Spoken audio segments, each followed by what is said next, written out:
We often think of abundance as money, currency, numbers on a screen or cash in hand.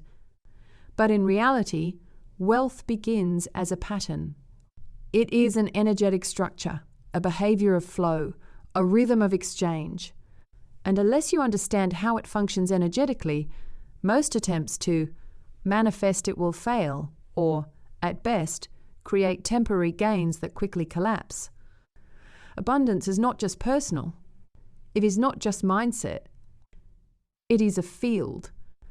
A field is a dynamic system that shapes and reinforces certain experiences. Just like there are morphic fields for anxiety, for trauma, or for joy, there are also fields for wealth. These fields are not just emotional states. They are energetic ecosystems. They carry structure, memory, and momentum. And you are either in resonance with one or you are not. Let's define abundance as it exists energetically. It is not accumulation. It is not hoarding. It is not having more than others. Abundance is a pattern of flow. It is the ability to give, receive, expand, and circulate energy, including money, without collapse, fear, or interruption. The field of abundance is stable, open, and rhythmically alive. It supports growth. It supports exchange. It supports others. And it does not function in isolation. In contrast, scarcity is also a field. It is a tight, closed-loop energetic pattern that prioritizes control, fear, and short-term survival over expansion and trust. Scarcity fields are not just caused by external lack. They are reinforced by repeated thoughts, behaviors, and environments that train your system to expect loss, fear depletion, and cling to what little it has. These patterns are rarely conscious. You may want wealth, but if your nervous system is trained by years of instability, your subconscious will resist the flow of abundance. Not because you are sabotaging yourself, but because your body is still broadcasting scarcity.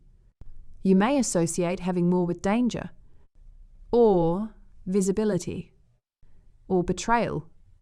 You may have internalized beliefs that say, if I have more, I will be punished, or if I succeed, I will be alone. These signals keep you tuned to the scarcity field, and that field keeps showing you proof of what it already believes. Let's go deeper. Scarcity fields are not always personal. They are often inherited through family systems, through cultural programming, through ancestral trauma.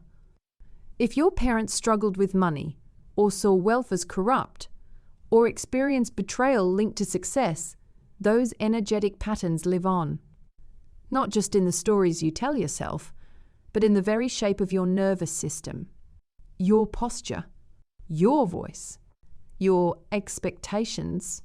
Cultural scarcity fields are even more powerful. Entire nations, communities, and classes can be shaped by inherited beliefs around lack, survival, and worth. If the dominant narrative around you equates success with exploitation, or money with guilt, or wealth with moral compromise, then it becomes difficult to separate your own desires from collective distortion. This is why affirmations are not enough. You cannot override a field with a few positive thoughts. You must retrain the system. You must shift your body, your behavior, your inputs, and your rituals to bring your entire being into alignment with a different field. And that takes repetition, awareness, and deliberate redirection. Wealth does not respond to hope. It responds to structure. And it arrives where space is made for it. The shift into the abundance field begins when you understand that wealth is not just about what you keep. It is about what you are willing to circulate. Money is one form of energetic flow, but so is attention. So is generosity. So is your willingness to receive without guilt. So is your ability to ask for support, to invest in what matters, to say no to what drains you. All of these are signals. All of these either reinforce abundance or scarcity. Isolation creates energetic instability. When you try to build wealth alone, In secret or against the world, your system enters a defensive pattern. You may gain money, but you will not feel safe keeping it. Or you will sabotage opportunities that require you to be seen and supported. This is the effect of what we might call an isolation field, a morphic pattern where wealth becomes a threat to connection. In contrast, collective abundance fields are expansive. They involve shared growth, shared opportunity, shared circulation of resources and energy. When you align with a collective field of abundance, you stop competing for crumbs. You begin to see yourself as part of a much larger flow, one that grows stronger as more people succeed. You support others without fear of loss. You celebrate their wins without resentment. And in doing so, you reinforce your own place within the field. So how do you begin tuning into that? Start with your own body. Notice what happens when money comes in. Do you feel excitement or tension? Do you feel deserving or afraid it will be taken? Notice what happens when you give. Do you feel generous or resentful? Do you expect something in return? These signals tell you what field you are reinforcing. Then, observe your relationships. Are you surrounded by people who speak the language of expansion or the language of limitation? Do you feel safe sharing success? Or do you hide it, downplay it, or feel like you are becoming someone different?